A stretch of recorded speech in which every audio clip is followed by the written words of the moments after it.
Você passou a vida inteira acreditando que ser o porto seguro da sua família era a maior prova de amor e o seu maior sucesso como ser humano. Ensinaram que quanto mais você desse, mais respeitado e amado seria no final da jornada. Mas olhe para as suas mãos agora. Elas estão cansadas de carregar o peso de pessoas que só sabem pedir, mas nunca perguntam como você realmente está. A verdade que ninguém teve coragem de te dizer é que a sua generosidade excessiva não está construindo um legado, está apenas financiando a incapacidade de quem você ama e, pior, está drenando a riqueza que deveria garantir a sua paz. Imagine a vida de Isaac Levy. Aos 67 anos, ele se sentia como um caixa eletrônico que respira. Um homem que construiu uma história sólida no mercado de pedras preciosas, mas que agora via sua conta bancária estagnar e sua energia sumir. Em um jantar de sexta-feira, cercado por sobrinhos e filhos, o silêncio dele era preenchido por pedidos de empréstimos para negócios que nunca dariam certo e reclamações sobre o valor de mesadas. Naquele momento, Isaac sentiu uma dor física, um vazio que começava bem no centro do corpo, exatamente no umbigo, como se houvesse um ralo aberto por onde sua vida estava escapando. O que Isaac e o que talvez você ainda não tenham percebido é que a métrica que você usa para medir sua felicidade está quebrada. Você acha que é próspero porque ainda consegue ajudar, mas a verdadeira prosperidade não é sobre quanto dinheiro entra na sua vida, é sobre quanto você deixa de vazar por portas que você mesmo esqueceu de trancar. Olhe para a sua rotina hoje. A casa está mais silenciosa, mas as exigências externas parecem gritar mais alto. Você sente que, se fechasse as mãos hoje, os sorrisos ao seu redor desapareceriam junto com os depósitos bancários. Essa sensação de ser apenas uma ferramenta financeira é o que está matando a sua vitalidade.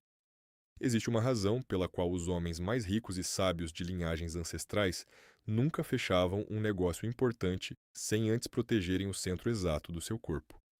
Eles entendiam que o perigo não vem apenas de ladrões nas ruas, mas de olhos e intenções que sugam sua capacidade de decidir com clareza. Existe um segredo sobre o do umbigo, e um único grão de sal que pode mudar a forma como o dinheiro e as pessoas se comportam diante de você em menos de 24 horas. Mas para acessar isso, você precisa estar disposto a fazer uma promessa irreversível a si mesmo. Você está pronto para descobrir como um simples gesto pode selar sua conta bancária e devolver a dignidade aos seus anos de ouro? Porque o que eu vou te revelar agora é o que separa aqueles que morrem na escassez emocional daqueles que se tornam patriarcas de verdade. A manhã seguinte ao jantar trouxe um silêncio que incomodava. Isaac Leve sentia o peso nos ombros como se tivesse carregado sacos de pedras preciosas por quilômetros. O apartamento parecia vasto demais, e as paredes ecoavam os pedidos de dinheiro que ainda ressoavam em sua mente. Ele olhou para as mãos e viu que elas tremiam levemente. O cansaço não era físico, mas sim uma exaustão que vinha de dentro. Ele percebeu que sua conta bancária ela estava estagnada não por falta de competência, mas porque ele estava tentando encher um balde que tinha o fundo furado. Cada vez que ele dizia sim para um sobrinho ou para os caprichos dos filhos, ele sentia uma parte de sua própria força vital indo embora. Buscando uma saída que a lógica comum não oferecia, ele foi visitar Avram. O mentor de 92 anos vivia em uma casa repleta de livros antigos e cheiro de madeira. Avram tinha uma vitalidade que desafiava o tempo. Ao ver Isaac, o velho não ofereceu café ou palavras de conforto vazias. Ele apenas apontou para a região do estômago de Isaac e disse que ele estava sangrando energia. Avram explicou que o umbigo é a nossa primeira conexão com a vida e que muitos de nós passamos décadas deixando essa porta aberta para que o mundo nos drene. Ele disse que Isaac estava alimentando todos ao seu redor, mas deixando sua própria alma passar fome de dignidade e de paz. O choque daquela verdade atingiu Isaac como um golpe. Ele sempre se orgulhou de ser o provedor, o porto seguro e o patriarca generoso. Mas Avram revelou que essa generosidade sem limites era, na verdade, um convite para o abuso. O mentor explicou que a prosperidade real exige limites claros. Ele falou, né, sobre a sabedoria ancestral de selar o centro de poder do corpo com um simples cristal de sal grosso. O sal atuaria como um neutralizador de intenções alheias e um lembrete físico de que o espaço de Isaac era sagrado. Avram disse que o umbigo é o portal do plexo solar, onde reside a nossa vontade, e que ao protegê-lo com o sal e um selo físico, Isaac estaria fechando o ralo por onde sua riqueza e saúde estavam escapando. Isaac segurou o pequeno cristal de sal que Avram lhe entregou, sentindo a frieza e a aspereza do mineral. O mentor avisou que o desafio não seria colocar o sal, mas sim manter a barreira quando os pedidos começassem a chegar.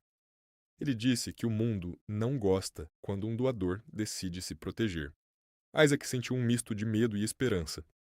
Ele voltou para casa e se olhou no espelho com o cristal na mão e um pedaço de fita adesiva sobre a pia. O telefone começou a vibrar sobre o mármore. Era seu filho, ligando novamente, provavelmente para cobrar a solução de uma dívida que ele mesmo criara. Isaac olhou para o aparelho e depois para o próprio reflexo, sentindo que aquele pequeno grão de sal era a única coisa que o separava da ruína total ou da liberdade absoluta. Isaac sabia que se fizesse o selo naquele momento, ele não estaria apenas colocando um mineral sobre a pele, mas estaria assinando um contrato de independência que seus herdeiros jamais perdoariam. Ele aproximou o sal do umbigo, sentindo o arrepio da pele, e percebeu que o silêncio do telefone agora era mais ensurdecedor do que o toque. A escolha que lá estava diante dele e o primeiro teste de sua nova vida estava a apenas 1 segundo de distância. Isaac olha para o pequeno cristal branco e sente um peso que não vem do sal, mas de 6 décadas de uma identidade construída sobre o sacrifício. Ele se pergunta se aquilo não passa de um delírio de um homem cansado. Como ele, um negociante treinado na dureza dos diamantes, poderia acreditar que um gesto tão simples mudaria a dinâmica de uma vida inteira? A mente dele, ágil em criar desculpas, começa a sussurrar que negar ajudar o filho é uma traição ao sangue. Ele se lembra de cada vez que o pai disse que a família era o único tesouro real e usa essa memória como uma âncora para permanecer onde está, na dor conhecida. É mais fácil carregar o fardo do que enfrentar o vazio de não ser mais necessário. Ele teme que, ao fechar a mão e selar o próprio umbigo, ele se torne invisível. Afinal, se ele não for o provedor, quem restará sob aquela pele vincada pelo tempo? Essa é a mesma armadilha em que você se encontra agora. Você se convence de que o seu cansaço é o preço da sua importância. Você diz a si mesmo que eles não sobreviveriam sem o seu suporte, mas no fundo, o seu maior medo é descobrir que eles sobreviveriam sim, e que talvez o seu valor para eles estivesse apenas no que você pode oferecer materialmente. Isaac sente a tentação de guardar o sal na gaveta e atender o telefone pedindo desculpas por ter demorado. A zona de conforto é um pântano aquecido. É terrível, mas é o lugar que ele aprendeu a chamar de lar. A resistência de mudança é o último grito do ego, que prefere morrer sendo útil do que viver sendo livre. Ele olha para o esparadrapo sobre a pia e vê ali não um curativo, mas um divisor de águas entre o homem que ele foi e o patriarca que ele precisa se tornar. O silêncio do apartamento agora parece cobrar uma resposta. Ele vai continuar sendo o porto seguro, onde todos ancoram para descarregar problemas, ou vai finalmente se tornar o capitão da própria paz? A cada segundo que ele hesita, o passado tenta puxá-lo de volta para a velha rotina de exaustão, sussurrando que a mudança é para os jovens e que para ele resta apenas o papel de espectador da própria ruína. Mas enquanto o telefone vibra pela 10ª vez, Isaac percebe que a única pessoa que ele ainda não tentou salvar foi a si mesmo, e que o custo dessa negligência está se tornando impagável. A primeira sensação de vitória de Isaac foi como um sopro de ar fresco em um quarto sufocante. Ele sentiu o cristal de sal contrabinho na pele e a firmeza da fita adesiva como uma armadura invisível contra as tempestades alheias. Mas o mundo, como Avram avisara, não aceita a independência de quem sempre foi um servo por natureza. O telefone de Isaac não parou de tocar durante todo o fim de semana. Eram mensagens de voz carregadas de uma culpa que ele conhecia bem. O filho agora não pedia apenas ajuda financeira, mas implorava, usando a imagem dos netos e o fantasma de uma ruína que ele mesmo fabricara com escolhas impensadas. Isaac sentiu a da armadura vacilar sob o peso de décadas de condicionamento emocional. Naquela noite, a solidão do apartamento não parecia mais paz, mas sim o castigo por sua suposta crueldade. Ele começou a se questionar se um homem da sua idade tinha realmente o direito de mudar as regras do jogo no final da vida. A queda definitiva veio em uma tarde cinzenta, quando o filho apareceu na porta sem avisar. O rosto dele estava desfeito e as palavras eram facas amoladas no desespero. Ele acusou Isaac de ter se tornado um homem frio, de ter sido corrompido pela ganância ou por uma loucura da velhice que o afastava de quem mais o amava. Isaac olhou para o próprio reflexo no espelho do corredor e viu um estranho. A mão dele foi instintivamente ao umbigo procurando o conforto do sal, mas o cristal parecia ter se perdido na angústia do momento. Naquela hora, a dúvida o devorou por completo. Ele se sentiu um hipócrita. Quem era ele para negar o suporte enquanto o sangue do seu sangue jurava estar sofrendo diante dos seus olhos? A voz da sabedoria de Avram foi abafada pelo grito ensurdecedor da necessidade de ser validado e amado. Isaac arrancou o esparadrapo com um puxão violento, sentindo a pele arder. Com ela, a sua última esperança de soberania. Ele abriu a gaveta da escrivaninha, pegou o talão de cheques e, com as mãos trêmulas, assinou a sua própria sentença de volta à servidão. Ao entregar o papel, ele viu o brilho instantâneo de triunfo nos olhos do filho e sentiu um nojo profundo, não do outro, mas da sua própria fraqueza. Ele era novamente apenas um recurso financeiro. Naquela noite, ele se deitou em posição fetal, sentindo o vazio no estômago ser maior do que qualquer ritual poderia preencher. Ele acreditou que a sabedoria ancestral não era para homens como ele, que já estavam quebrados demais para serem consertados. Isaac mergulhou no silêncio da sua inutilidade, sentindo que a sua única função no mundo era ser consumido até que não sobrasse nada além de cinzas. Você já sentiu esse gosto amargo na boca quando tenta ser forte e a vida te derruba com um golpe baixo na sua maior ferida emocional? Aquela sensação de que o universo está rindo da sua tentativa de ser mais do que um simples suporte para o sucesso dos outros? Isaac estava lá no fundo de um poço que ele mesmo ajudara Etiabar a cavar ao longo de uma vida inteira de concessões. Ele olhava para o teto e se perguntava se a sua existência se resumia a ser um seguro de vida que ainda respira. A dor não era pela perda do dinheiro, mas pela descoberta devastadora de que ele não sabia quem era sem o peso dos problemas alheios sobre os seus ombros. A liberdade o assustava mais do que a própria exploração. E é nesse ponto de escuridão total que a maioria de nós desiste e aceita que o resto dos dias será apenas uma contagem regressiva melancólica em direção ao esquecimento. Isaac fechou os olhos, desejando que o sono apagasse a vergonha de ter falhado consigo mesmo, mas o destino ainda guardava um encontro inesperado que faria o sal arder de uma forma que ele nunca poderia imaginar. A madrugada trouxe um frio que não vinha do vento, mas da consciência nua. Isaac estava sentado na poltrona da sala, olhando para as mãos vazias, e percebeu que aquele talão de cheques não era uma ponte para ir à salvação do filho, mas o alimento para o abismo que os separava. Ele compreendeu que, ao tentar carregar o fardo dos outros, estava se tornando um homem curvado e sem brilho nos olhos. A epifania veio como o primeiro raio de sol sobre um diamante bruto. Ele não era egoísta por se preservar, mas era negligente consigo mesmo por se permitir ser drenado. A prosperidade não é um acúmulo de moedas, mas a integridade da própria alma. Isaac levantou-se com uma calma que nunca experimentara antes. Ele caminhou até o banheiro, lavou o rosto. E diante do espelho, não viu mais um servo cansado, mas um homem que herdara a sabedoria dos patriarcas. Ele pegou o pote de sal grosso e sentiu que cada cristal carregava a força da terra. Ao colocar o sal sobre o umbigo e selar novamente a pele com o adesivo, ele não estava fazendo uma simpatia, mas assinando a sua declaração de independência emocional. O telefone vibrou novamente às 8 da manhã. Era o filho com uma nova emergência, uma nova desculpa, uma nova demanda. Isaac respirou fundo e sentiu a pressão do sal contra o ventre. Aquele pequeno desconforto físico era o lembrete de que a sua vontade agora tinha um dono. Ele atendeu a ligação e, com uma voz que não tremia, disse que não haveria mais socorros e que o amor que sentia não poderia mais ser medido em depósitos bancários. O silêncio do outro lado foi o som da primeira barreira real que ele construía em décadas. Ao desligar, Isaac sentiu um peso imenso deixar seus ombros. A clareza mental, que antes era ofuscada pela preocupação constante, retornou, com uma força avassaladora.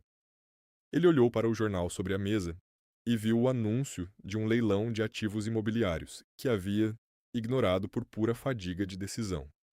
Com a mente aguçada e o plexo solar protegido, ele fez os cálculos e viu a oportunidade que ninguém mais percebera.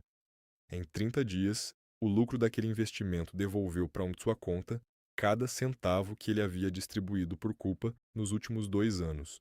Mas o ganho real não estava no extrato bancário. Estava na forma como ele agora caminhava pelo apartamento com a coluna ereta e a alma em paz.